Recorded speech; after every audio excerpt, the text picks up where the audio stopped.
listeners from all around the world. This is your host, James Jordan.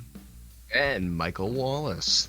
Coming at you for another edition of the Wide World of Motorsports podcast, recorded to you for the week of August the 14th, 2022. And we are in our 5th season, and this is episode 24. And quickly, come on, this quickly was an here, easy one. Easy one. And now this depending on who you are, who do you got first? Jeff, of course. You got Jeff Ward. Man, I can't think of anybody else who drives. Well, I mean, Willie B, but I'm not going to pick Willie him. B. Of course, as you know, Wallace, the famous number 24 in Pinty Series, Donald Teach. Can't forget to mention him. And anyway, here we're recording you for a special edition today. Man, I can't wait, to get to the Ohsweken stuff. Ohsweken, depending on who you are. Ohsweken, wherever you're at. Clearly, I was having troubles with it. A lot of people. We're here for a very special edition. We're coming to you on local FM 107.3 in New Brunswick, in St. John specifically, and 102.7 FM in the region of Waterloo, and also on the Performance Motorsports Network on your smart device. And with our travels recently, we're going to have an article up on the Wide World of Motorsports podcast.wordpress.com. And through there, you'll be able to find our podcasts, which are all over Spotify, Google Podcasts, Apple Podcasts. There's a lot of good stuff out there. Even some of the lesser known podcast platforms as well. So we're pretty out there for the podcasts, and also for giving you updates from the track to the community, right on Facebook, Instagram, Twitter, at the WWOMS. We had a lot of stuff this past week, Wallace, on the social medias. Yeah. We were busy at the Big O, Ohsweken, and just outside of Brantford, in Southern Ontario, in good old in the good beautiful, old beautiful down there, the Six Nations territory. Beautiful down there. Good to be back out in that area, but I've never been to the Big O, and can't believe it that gem has been there all along. And I've had many chances to go there, and I just never did it. Never had the opportunity. And I was sitting in the grandstands. I was like, man, why? And I'm sure there was other people too there that were in that situation as well. But there was a lot of regulars there too. And there was a good mix at the Big O for what some of us were for our first dirt race, and for some of the other people, it was just another night. A Tuesday night, a Monday and a Tuesday night, which felt really weird, eh? That was a bit different. Yeah. Yeah, it did. I noticed a few times that I was getting the feeling of, okay, yeah, tomorrow's Sunday, and oh wait, no, it's not. It's Wednesday, and I gotta go to work on Thursday, but that's okay. That's kind of a dirt track thing. I feel like you see that more in the dirt world than you do in the asphalt oval world of weekday racing. Now, maybe down south or other areas, it's different. Just from where I grew up and went to racing happened Saturday nights. So, but it didn't feel any less special, and it certainly didn't hurt the crowd. No. It holds up to 8,000 people. And I would say they were pretty close to capacity. last night for sure, and I'm not sure about Monday. I know Monday was the Sprint It was still Nationals, pretty and good. that got a It really was big probably a few thousand So- at least. And we're never about the and crowd it sizes on the podcast, but but it's good to talk about that, but in to this show case, that it was a yes, successful event. yeah. In this case, it was certainly useful to the track, and it would certainly help add to the success of this event for sure. And because there can also be races that don't have big crowds and have successful events, but in this case, this was something that was clear that there was lots of different kinds of fans out there, and for the size of that track when we were there, I can't believe how big it was. We thought it was going to be a lot smaller. It was a 3/8 mile. For some reason, I thought it was a half mile, but it's a 3/8. Dirt oval. Maybe around the outside, as we spoke to a sprint car driver, they were saying that. But the track's beautiful. I mean, it's actually the condition quite of highly banked, and the walls are nice. Nothing's nothing's crappy. Stands are nice. No, and I love they have all the. I know you see that more with the dirt stuff. I was saying to you too, just all the LED lights on the poles. I'm a sucker for LED lights. Poles around the track, and that won me right away. On the buildings, the surrounding buildings, there's the tech beautiful. bar, and there's the actual property of Klutt Styres. Just imagine having a racetrack in your backyard, man. It's so cool. As in your pool house. What a life. That's so awesome. And the pool house, and you can sit up on the top tier, and we'll have an interview with him coming up. Love that he gave us the time to do that. For how busy he must have been. Yeah. He was running pins. There's a lot going on. Sprint cars. Yeah. And to show that there's a lot going on, and him, Ken Schrader, and Stuart Friesen also, doing some multiple. They were multitasking all weekend. They were around, and we'll find out from Glenn here in a little bit as well, some more of the background on the Big O, and but so again, going to a dirt track for our first time and seeing a sprint, the sprints run, and getting that experience was really cool. I've never seen a sprint before, and these are the 360s, and there's also crates as well that were running. Yeah, I always get them confused on engines and what they were, but I think is easy. Was and often people we do ask. A lot of people were asking in the audience. There's people new to it and people were educating people on it. I noticed, which helps. See, and I think too, like with those sprint cars, so hopefully somebody might correct me if I'm wrong, but and I don't think I am. I think they're the same car. They just put a different engine in them. So there might be different little things that are different between them, but I don't think they're much different. Paulie Colagiovanni was the guy, though. I've watched sprint car racing for on TV, World of Outlaws. I follow a Hunt the Front. A lot of people know on YouTube, and they run dirt late models.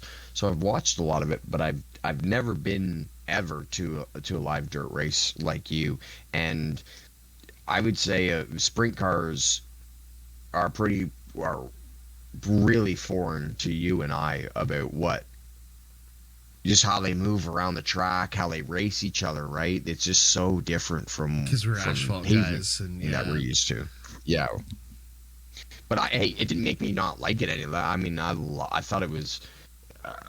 It was so cool, the noise, the smell, because I think they run. I don't know what they run for fuel, but it wasn't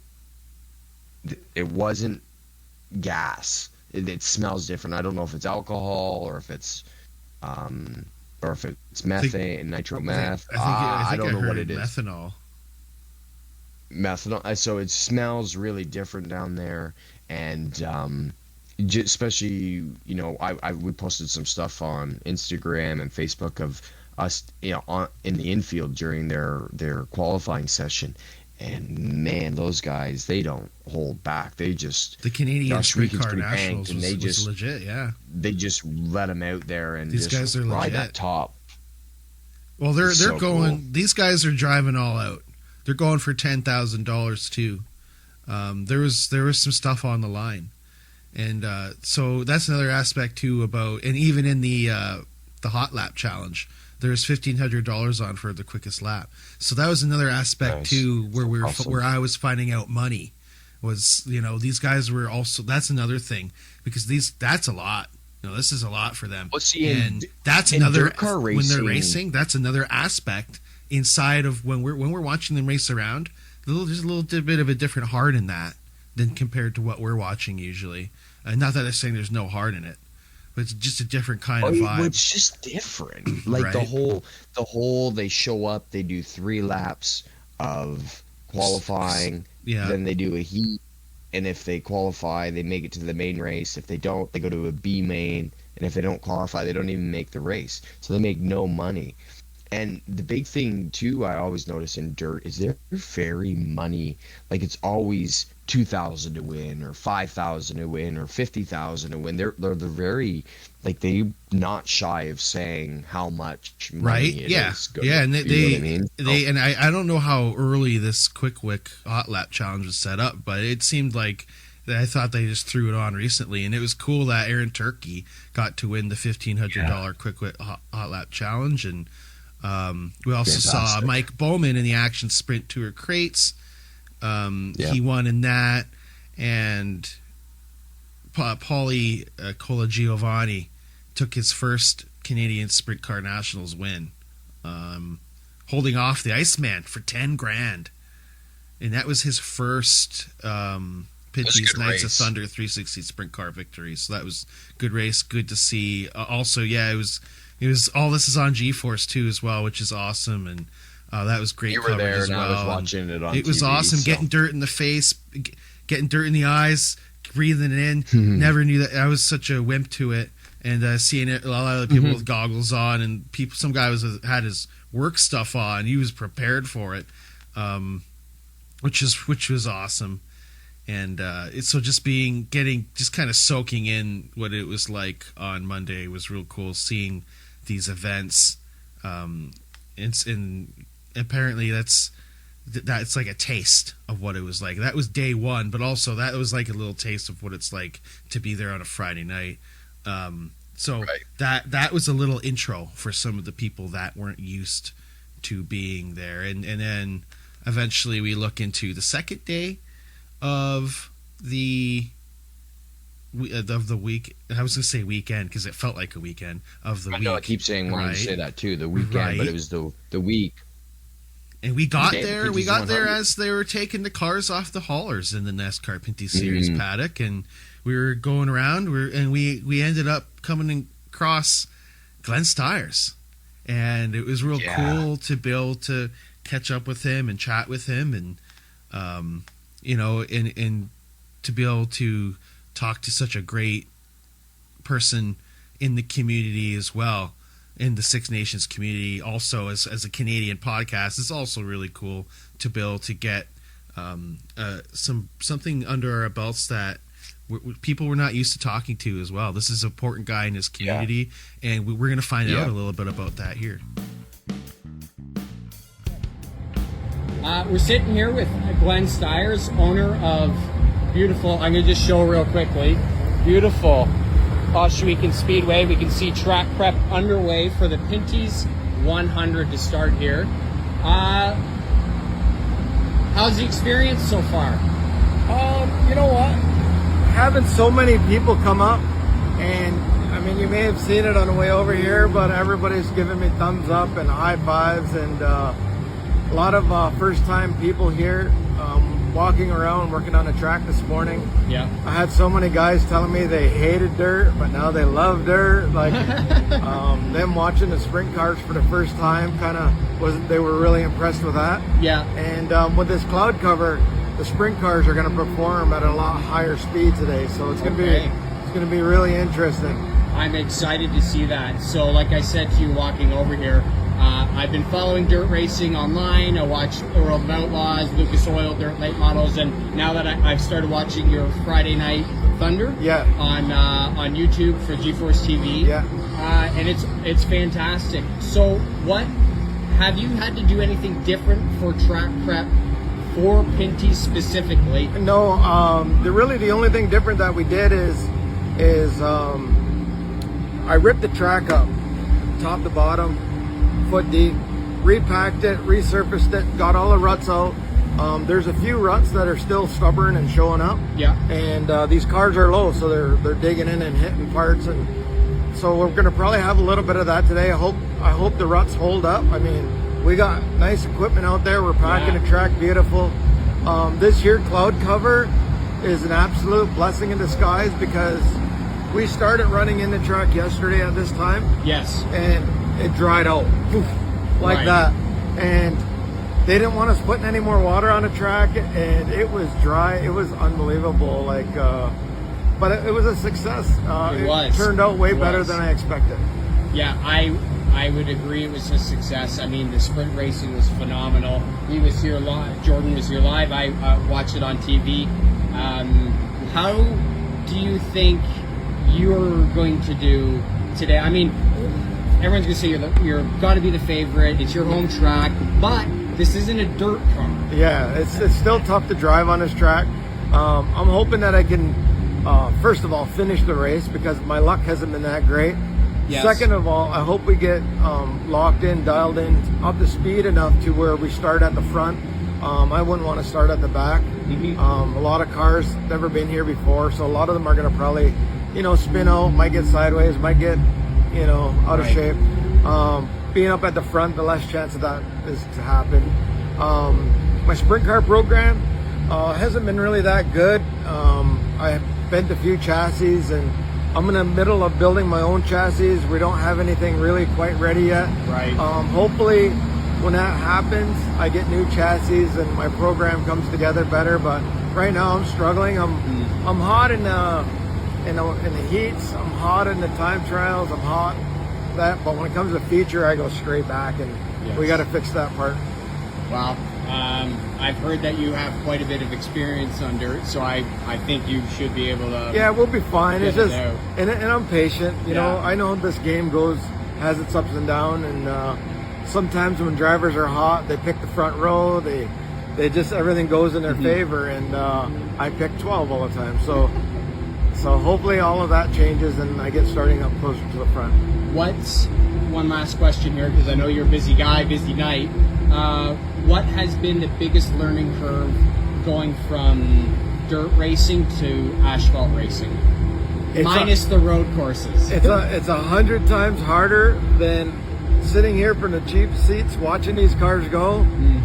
Way more difficult. So I gotta hand it to these guys. They're good. Yeah. You know, like I said, I've raced a handful of races. I haven't had much luck. My car's been breaking down. Just a variety of things. And in this course, you need lessons. You need track time. You need all of that. And that's everything that I haven't been able to get. So I'm just gonna ride it out and get what I get. I have a lot of people helping me. Getting a lot of track time at different places. Yes. But like I said, it's a learning curve. I'm sure if one of these guys jumped in my sprint car, they would be experiencing the same thing I'm experiencing, 100%. And I don't think anybody who's really pays attention to the sport, they know, right? Yeah. They can see the challenges and the difference. I mean, they're completely different. So, absolutely. Anyways, thank you so much, Glenn, for giving us your time. I'm so excited to be here. Thanks for hosting us in Pinty's. All right. We'll talk to you later. All right. Have a good day. And thank you to Glenn Styres. And Wallace so much. There, good one on there, man. That was a good one. Yeah, thank you. No, that was good. It was all Glenn. He was gracious enough to invite us up to his suite where it was a little quieter, that was cool. so we could have a little chat. Thanks for bringing us up there. That was there. Yeah, thank you, Glenn. Helped with the interview. I was very busy, so. Yeah, we had to. Yeah, I would love to talk to him more. We'll hope we'll have him down on the show again. Obviously, I'm sure we'll cross paths with him again at the Big O as we've caught the Well, caught the big you're old going to bug. see him at CTMP, and I'll see him. Right. When I get to Delaware. So Yeah, I want to go see. That's because in my head, I want to go like next weekend. You could go like every Friday, right? Like for me, it's an easy drive. Yeah. Not for you. Too bad the big That's O okay. wasn't closer to you, eh? But that's okay. so we're we're getting ready for this. We see some practice. We see also some practice from the sprint cars. On the second day, we got a chance to take some photographs of them in the infield and get a real chance to see really how fast they go by. So that was real cool, and also to kind of see how these Pinty's drivers were taken to the track, and not a whole lot of grip. Lower high line, you know what I mean? There's guys going low, guys going high. It looked like there was a little bit of a slow and steady aspect as we forget which driver we spoke to, but they told us, I think it was Kevin, he said take it slow and steady. Andrew Ranger fastest, and it was Mac that was fastest, followed by Trey. Kenny Schrader, was he? Mac, Gary Trey, Klutt, and Ken Schrader, which the 74. Yep, and Kevin Lacroix. And that, but so not surprising with them, Kenny, eh? The interesting thing about those guys setting fast times, and dirt guys will know this stuff. They set those like right out the gate. Like nobody got close to what those fast times were by the end of practice. Practice was half hour. They set so the track was just going to be getting slower from that point on. It was just going to get slow. So it was real interesting to get in the infield and especially watch those sprints. I mean, those guys they're not lifting. Some of those guys are coming in and they just whip it sideways and slide right through. Couple of them only got to be about a foot off of the concrete barriers that are on the inside there where we guys were keeping it clean. They weren't wrecking any, like no one was wrecking into each other. There's space being given, stuff like that. Yeah, no, it was nice. You got to keep your head on a swivel, and I made sure when they were running, and if I was moving, I was always keeping my eyes on where they were at. But so that was fun, and then they transitioned from there into Pinty's practice, second Pinty's practice, and yeah, like you said, they were trying high, low, middle. I obviously, as we'll talk about it a little bit later in the race, you'll see that the middle high seem to be the preferred grooves, but you could work on somebody on the bottom. But I think a lot of those drivers were just still they were all talking about struggling for. Some of them were talking about rear grip, and some of them were talking about front grip, and it was interesting to see. Obviously, some teams were which directions they were headed, right? So because they were trying to get the balance back on the cars. I remember speaking with Kevin pre-practice, and he had said that they had just been the whole time they've been trying to get the rear tires to bite in, especially that right rear. I spoke with Kevin's crew chief Don Thompson, who is a Pinty's at the time. I think it would have been Canadian Tire Series NASCAR champion, and he said they had threw some big swings at it for Tuesday as compared to Monday, and it had paid off. I spoke with Don about what had happened in the first heat race for Kevin. I know you and I noticed where he just kind of came way off the pace. I guess Kevin jumped the start, so I guess they must have talked in the drivers' meeting about some sort of stuff like that, so he had to give positions back or whatever. So, But it was, yeah, and then like Gary, I spoke with Gary Klutt, and he said the whole time they were struggling with was front grip. They had no front grip. They were just tight, and they never could recover from that. So, and you can see that through practice. I don't really know what I'm looking for on dirt racing. Like, you can kind of see what they're doing. The other thing that's really, really hard about that is that we're not talking about cars on a dirt track. We're talking about asphalt oval cars, bespoke cars built to go around oval tracks. They do take it to road tracks, but they've also built different chassis for that. So that makes it complicated to really know what you're looking at. But it was fun. I loved being in the infield. It was just a whole different experience, especially with the sprint experience. You got and great pictures too, as well, and we'll be able to have those slowly posted videos on the social media at the WWOMS. And so the qualifying, we saw it was who was up front? Who started pole? It was Mac. We had Mac Attack up front. Mac started on pole, yeah, Mac on pole. We had DJ, Kenny, Gary, Trey, Iceman Friesen, Tags, Ranger, Watson, and Jake Sheridan to round off the top 10 for going into the feature here. I guess we could quickly mention the elephant in the room of there was no Christopher Bell, who was supposed to pilot the 64 car that Mark Dilley usually drives, but they wrestled in young Jake Sheridan from the APC series, who some of our viewers or listeners or whatever followers will have seen. We spoke with Jake earlier this year at Peterborough Speedway in the APC series when he finished on the podium there, and well, you got to speak to him again because he finished on the podium again. So that was really cool. So that they made a swap in because Seabell couldn't, due to travel reasons, couldn't come up. So last minute, they had to figure something out, and due to whatever reason, they had to make that decision to find someone or whatever, and the decision came down to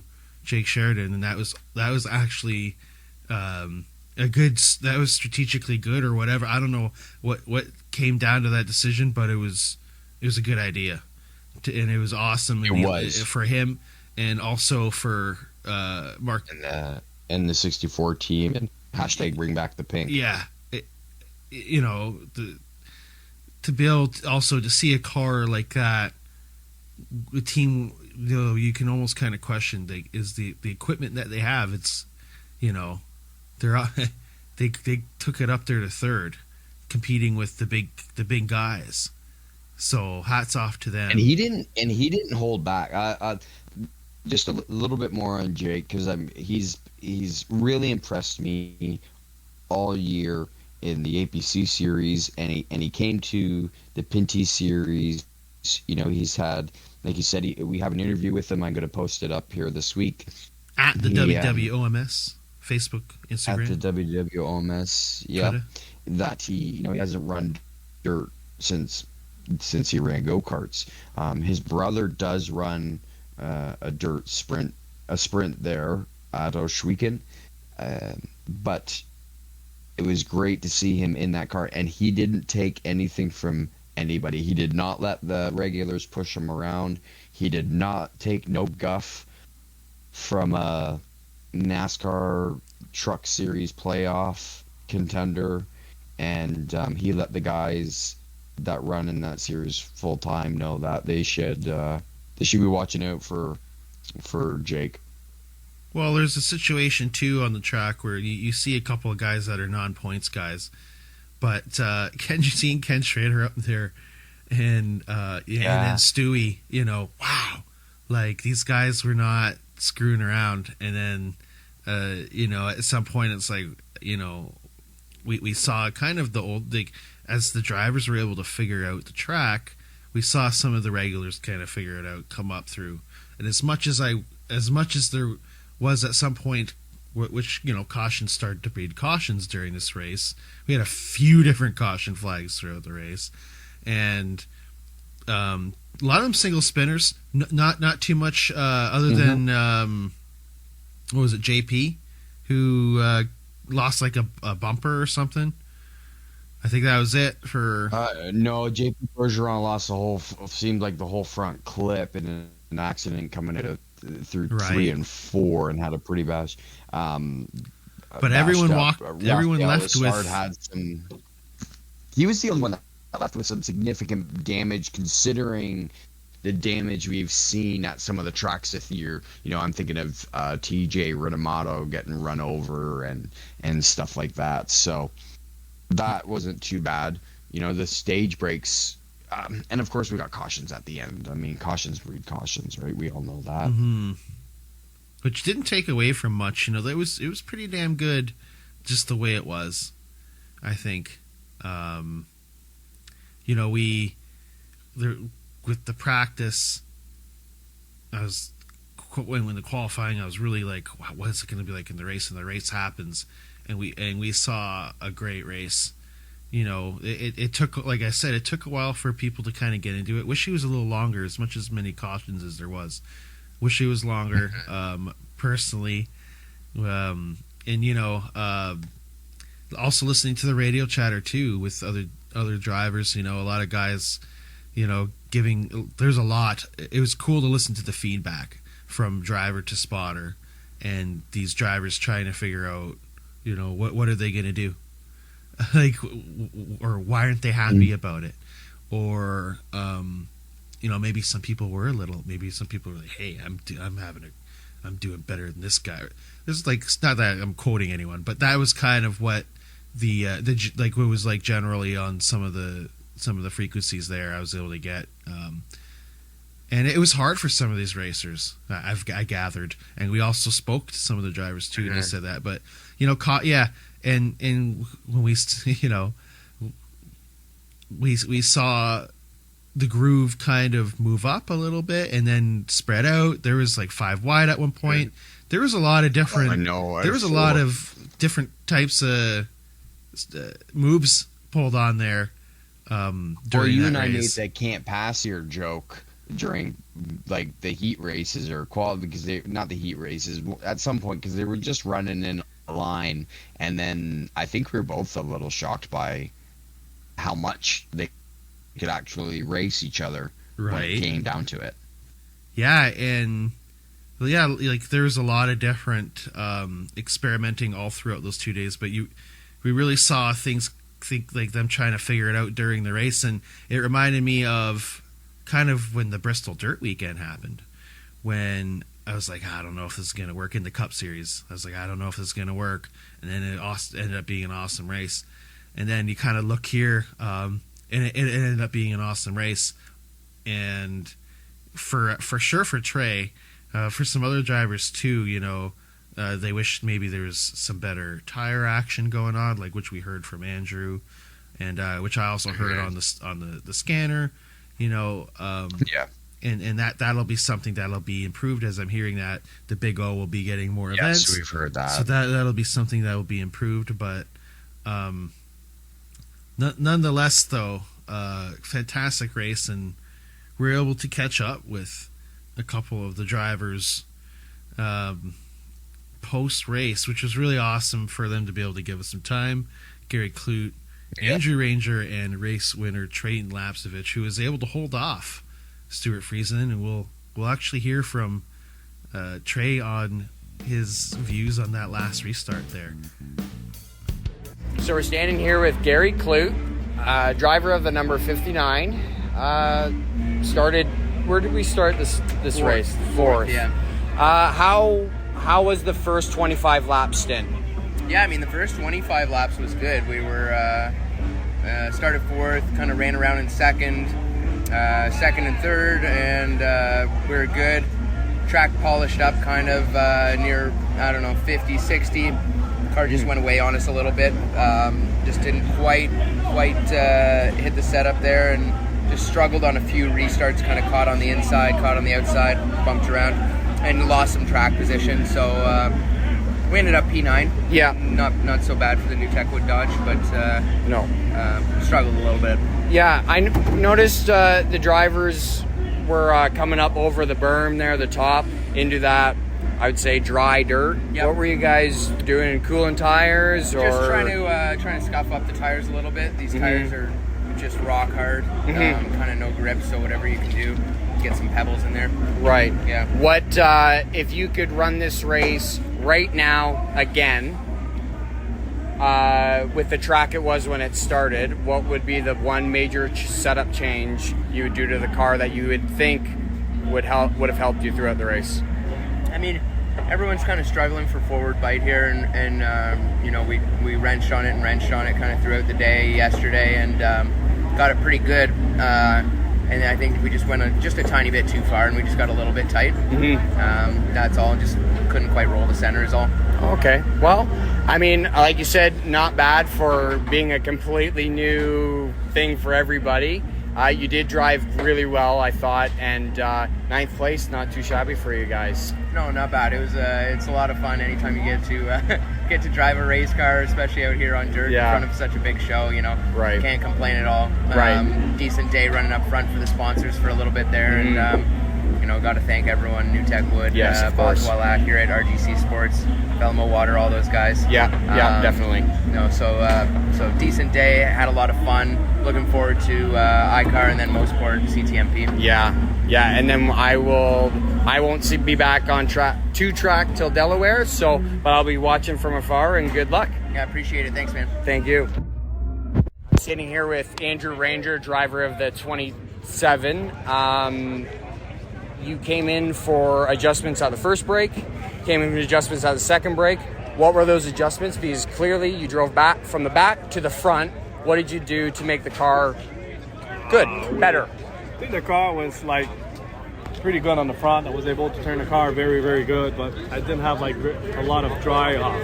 I was spinning the wheel big time, and it cost us maybe the podium or something like that, top 5.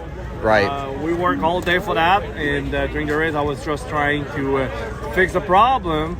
It helped pretty good at the end, but as soon as we lost using fuel and the rear was a little bit lighter, I was just spinning. So nothing I could do better than that. You know, I really tried hard, and we finished 7th. So. What being new to this, and I'm new to dirt racing too, especially taking a asphalt oval car and putting it on the dirt, were there any adjustments in the car that you could make, like brake bias? Did that help? Yeah, back and forth? I play a little bit with the brake bias because you know, at the beginning of the race I had too much rear brake, so I put a lot of up to the front. Yeah. But, really, tonight I need like a really better drive off. You know, it kills us tonight. Yeah. What do you think? Do you think the sprint car races, the two, what were they, both 30-lap races before you, did that ruin the track, make it worse? Did it? First, those tires, you know, I don't want to say Hoosier is not good. They're good tires. It's just the tire that they give us. It's nothing to help us. You know? Right. They're hard like rock, and we have what we have, you know. So, I think we can do a better show than that. I hope that the show was good for the fans. It's just for the driver, it's been tough. But at the end of that, you know, we survived and we finished 7th. Well, I think a story out of that is even when things are not going your way, you work on it. I mean, we see it in Cup. Look at Kevin Harvick, right? Back to back. He was not good all year. So where are we next? iCar? Yeah, iCar next. What do we think about iCar? iCar is a track that I really like. You know, we won there a lot of times. So just hope that we can back with a podium or a win there. It'd be fantastic for the championship. Yeah. Overall, you know, it's we learned it's a brand new team, brand new sponsor, brand new crew chief for us. So it's just something that we need to learn for next year. Awesome. Well, thank you so much for your time, Andrew. I know it was a hard race, but you did entertain us, and I guess at the end of the day, that's what matters. So thank you. Congratulations. Thank you, boss. All right, we're here at the Big O with the race winner today of the Pinty's 100, Treyten, Lapcevich. Trey, man, you had a hell of a run today. We'll get to the end there first, but let's talk about the track and your first time on dirt. Yeah, I mean, it was awesome. I mean, big thanks to Styres and everyone at Ohsweken Speedway for welcoming us here. Dirt racing was, I had a blast. I can't wait to come back here for years to come. Yeah, I hope they come back here. It was a great show for the fans, but for the drivers, though, it sounded like a little bit of a challenge for some. For you, was there any challenges out there? I know the line was changing a lot, and throughout yesterday and today with the sprints running, there was a little bit of a track change, and it's really dry out there. So tell us a little bit about the track. I mean, the track was really different every time we hit it. I mean, earlier in practice, I thought I'd found speed just rolling right around the bottom. And then come heat race time, I almost sort of screwed myself by taking the inside on the initial start. Right. I really thought that the inside was still going to be good, but it just really wasn't. So I mean, the track was changing all day long. In the feature there, I think I kind of found the line like about 25, 30 laps in when I was following those guys and just trying some different things. I really found where the grip was, and I kind of just stayed there for the whole race. Right. Yeah, after we saw you kind of take it over after stage 2, and then it kind of came down to a game where you had Iceman in your rearview mirror. What's it like having him? I mean, it's a tough deal having a guy like Stuart Friesen in your rearview mirror, and especially with all those late race cautions, he's a good driver, and especially on dirt, not many can match Stuart Friesen. So I just those cautions were hectic. He was getting even with me, and he was using me up a little, and then I had to use him up a little too. Yeah, there's a couple points where he was not giving you much, but hey, you were able to match him. So in the last few laps there, what's going through your mind on that final restart? Yeah, I wanted to hold my own. I knew the top was the place to be, but I saw Stuart was making the inside work a little when he was getting around those guys and getting up to second. So I knew Stuart was going to be pretty well good wherever he was, and it seemed like I just couldn't get away from him on the restarts like I could other guys. It seemed like I could get the jump on like the 96 car and kind of be clear him in the one, but Stuart just really couldn't get away from him. So I mean, I knew he was going to put up a fight, and I had seen Stuart doing slide drops in practice too, so I was prepared for that. But I kind of just set myself in a position where I wasn't too vulnerable heading into the last corner. I wasn't content finishing second. Yeah, and you've had a few races there where we were hoping that you'd get up there, and now you finally found that race to get up there. You kind of ended a bit of a slump there. What would you say to the people out there that would say that maybe you found a little bit of a slump there? Yeah, I mean, we've had some tough luck this season, and it's been a lot of mechanical failures that really no one could expect or control. It's all oddball things, so we needed this momentum. We really did. I couldn't have guessed that our momentum was going to pick up at Ohsweken Speedway at all. So, it's awesome, and hopefully we can carry it on into these last two races. Absolutely, yeah. So you got iCar up, you got CTMP up, and you got Delaware. What's it like for you guys going to these last few races? I don't really mind the end of the season here.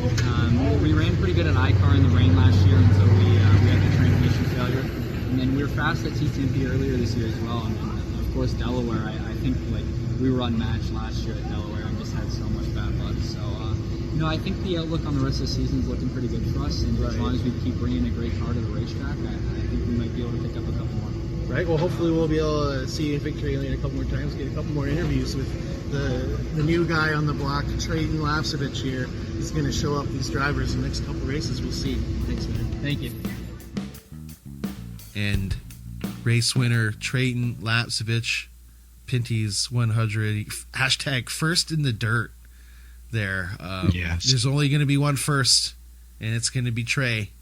And he was able to get that in inaugural 20. winner. Yeah. Good for him. He'll be in history books for that, so good for him. Hearing him talk about first this year. Yeah, and hearing him talk about first win at Sunset. His first win at Sunset in the first Pinty's race of the year, and he's won the first ever dirt race. And he, in between then, he had that, what we could be, as we talked about there, and what kind of was looked at as a slump. He didn't have some very good luck a few races, and now to be able to break that 2 out of all places at the Big O, I couldn't believe it. And with the Iceman, kind of, it almost seemed like, not that he, I mean, let's see them race. Let's see Trey go at a 360 against Iceman. It's still interesting that Stuart, he wasn't doing bad. It was cool to see him actually get into the Pinty's car, figure it out pretty quickly, and then with Trey up there, with kind of like, yeah, it's Stewart. I would say Stewart's a vet, and with his position in the NASCAR playoffs too, this guy knows how to race, and Trey kind of showed that he knows he can take it to the big guys. Like, for me, it's kind of eye opening to see that he took it to Stewart Friesen. Like, I don't know what you can compare it to, but it was cool because at some point it's like, well, this is our Pinty's guy. This guy's going for championship, Trey, or he's going for points, or he's going for a win, or whatever. All those other drivers going for the points, going for the win, and then you get Stewart up there, and it's like, so in that last lap, I'm kind of cheering for one of the Pinty's guys to get up there on him, because as many positions as they can get on him will help them in their hunt. Even though some of the guys that were up front, like, Kevin Lacroix, who was up in the chase, up in the playoffs, or up in the standings, where you want to call it. Yeah, I know it's weird, eh? Up in the standings. Yeah, it's hard. And he's up there before we're going into this, and it was kind of looking like the summer of Kevin, and then, it didn't look good for it. Three Rivers hurt him, and then this wasn't the best for him. So for Kev, that kind of hurt him. But for Trey, though, awesome to see for him to get that. And then Ranger, we spoke to Ranger. Another guy trying to get everything he can to get up in the championships standings. And it was cool hearing him talk about... He hasn't had a great... No. Well, he's had a couple of good ones. He's had a couple of bad ones. And same thing there. It looked like he was getting up there, and that he was a championship hopeful for a brief second there, coming up there. It looked like he was going to be able to get up there. He had that momentum, and then then you kind of look at DJ with his sticking up there with a good performance too. So all these guys up in the championship, Gary up in the championship standings that will probably some of them wish they had a better race, and some of them they're okay with where they were. I'm sure Tags is okay with going out with his finish. He was able to get after that we found out that his penalty was rescinded. He was able to get back up there, and consistency. So a couple guys getting that consistency in there too. A bit of mix of that stuff, a bit of everything. Well, I talked to Andrew about the adjustments too in the interview. I watched him, at the first stage and at the second stage come down and make adjust, taking the advantage. Yeah, he to did. Make adjustment. Yeah. Now I didn't. Not everybody went into the pits. There's quite a few drivers that actually never went into the pits that race. So it was interesting to watch, because LP went into the pits and he never really came back through the field. Right, yeah. We saw Schrader come into the pits. He never really recovered from it. Yeah. So to see Andrew come up through the field, it's interesting to hear him complain so much about the tire, yet to see him come up through the field so strongly. You and I both heard a rumor. Well, we didn't hear the rumor. It was on the broadcast. That's just so now I sound... Still. We just hear a lot of things sometimes, so I just want to be careful I don't spread something that I'm not supposed to. But I guess he said on the broadcast that there may or may not have been a bucket of mud placed into the trunk area of the number 27 or dirt car. or tack or something. Yeah. Or whatever it was. I don't know. I never saw it. So if everybody was struggling for rear grip, which is allowed. That is allowed. You're allowed to be heavier. Yeah, you're allowed to be heavier. It's interesting to think that you would add weight to a car. I don't think I've ever seen that done during a pit stop, but dirt could have gotten there naturally. Too little, too late. But Andrew tried. Really, all these guys went out there with unknown expectations, right? Like, how can you really gauge where you should be or where you shouldn't be? Should you be on pace? Should you be off pace? You don't know. You've never done this before. So if the tire, Yeah, they no only did stats get to two go sets off of of, or no tires, data to right? go off of. So the 2 sets of tires, they used 1 set for all the practices and then 1 set for all the racing, qualifying and racing, the heats and the racing. Yeah, if the tire has really been the big issue there, then they'll get it fixed. The races there's up to, no lack of confidence going to be coming up. Event. The races in the next few years that are going to be coming up, potentially for the Big O. I'm sure that'll be something you're going to be working on. The tires is something I didn't consider at all up until we heard about it after the race.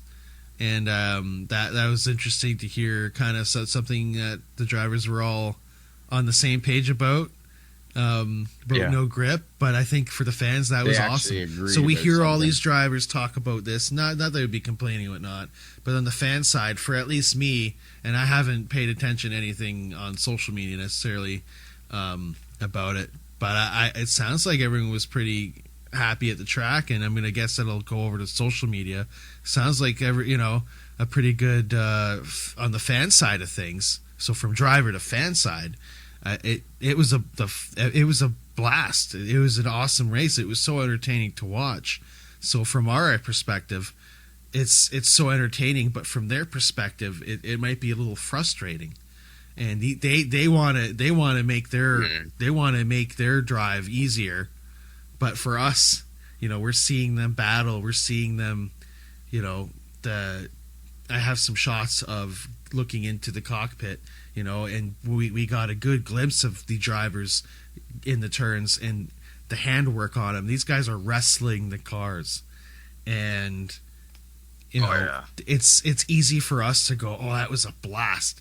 That was a great race. And this and that, and then we hear the drivers, and I kind of feel bad. I'm like, you know what? I do want them to improve that. As as a fan, you also kind of want the drivers to be happy too. You don't want them to. Well, you don't want be them miserable, to struggle.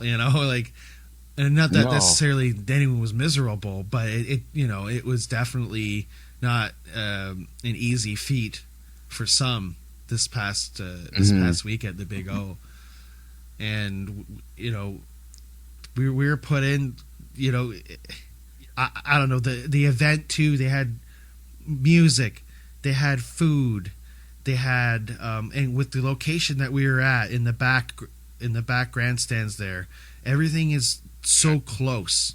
And even for if you're in media too, same deal. You can get around, and it was everything was nice. At the facility, everything looked fresh. It seemed modern, and clean. It was so clean. And which was unbelievable. And all the other media that I spoke to, and especially some of the ones that I'm familiar with, it was our first or second dirt race. Some of us haven't been there. Maybe we were just there once before. All of us were unanimous on, like, we were all like, wow, I didn't think it was going to be this like fancy, basically, like and they like straight up, like, no lie. So and also they just know how to put on an event. They know how to put on a spectacle. I feel like there. And when I hear that term Friday night excitement, now it makes sense. It's like, okay, now I get it. When I see the G-Force notifications on my YouTube, every time they'll go live there, it's like, now I get it. And now I'll be watching said broadcast, and now I'll be trying to go to the track, especially for people that are trying to find a replacement for Jukasa. And Jack, it was terrible news when we found out that they were going to be closing down, and it was like, oh, what are we gonna, we look at Flamborough or Delaware. And it's like, you think of the asphalt, but then now we've tried the dirt. And it's like, oh, now Ohsweken, now maybe that's going to be the new home for some of us in this area of Ontario, and even on the border of, people coming in from, we saw New York plates, Pennsylvania plates, Michigan plates. So there's also people coming in also from this area. And I think some of us were kind of looking for a new home track, and for me at least, I was looking for a new home track, and it's gonna be getting some dirt racing, gonna be I can't wait to get into the 360s and whatever else that they also have at there's probably lots of other kinds of cars that they also race at the Big O. And yes. It was an amazing experience. I've always wanted to go to dirt. We picked an amazing track to go to dirt. And the right race. Everybody was so nice and friendly, and all they wanted to do good atmosphere was share dirt racing with us. And I can't speak any higher of I heard no the crap whole talking team there. Clinton was amazing to work with. Glenn was awesome to give us time, and our every colleagues, driver that gave us time. Some of Jake, our other media folks that we ran into and met and saw there, and it was a lot of track fun. workers, and officials, members. The track everyone. Workers, the flag people, everyone. The safety workers, the food vendors, and then the fireworks show. The food was amazing. The right? Fireworks show was all. intense. It was all over, great on each end. It was like, yeah. And also, we'll post a video. Really Wally got to go into the water truck too, and get a ride there with Ziegler. Yeah, that is awesome, man. With Ziegler, yeah, I got to. He was so nice. He has some great stories. I'm working on just editing up a little the video. That'll be up on our social media at the WWOMS on Facebook, Insta. We'll reel the crap out of that one. So all around, and thank you to everyone at the track that we just mentioned. Thank you as well to everyone, and can't wait to get back there. And of course, we'll have all of that on our social medias. And thank my wife for booking me a hotel room so I didn't have to drive home at 3 in the morning. Yeah, and it was good. It was good to kind of get. Yeah, it was a good weekend, for us, and for us to be able to have a good time, to be able to share it with others here on the podcast. Always good to be able to share the news from the track of the community. Spotify, Apple Podcasts, Google Podcasts, local FM 107.3 in St. John, New Brunswick, Radio Waterloo 102.7 CKMS FM in the region of Waterloo, and the Performance Motorsports Network on your smart device. Also check us out on our website, www.thewideworldofmotorsportspodcast.wordpress.com. All our stuff is through there as well, and some good toiletry, I guess you can say. So hey, that just about wraps it up for this edition, Wallace. We'll see you around the bend. Adios.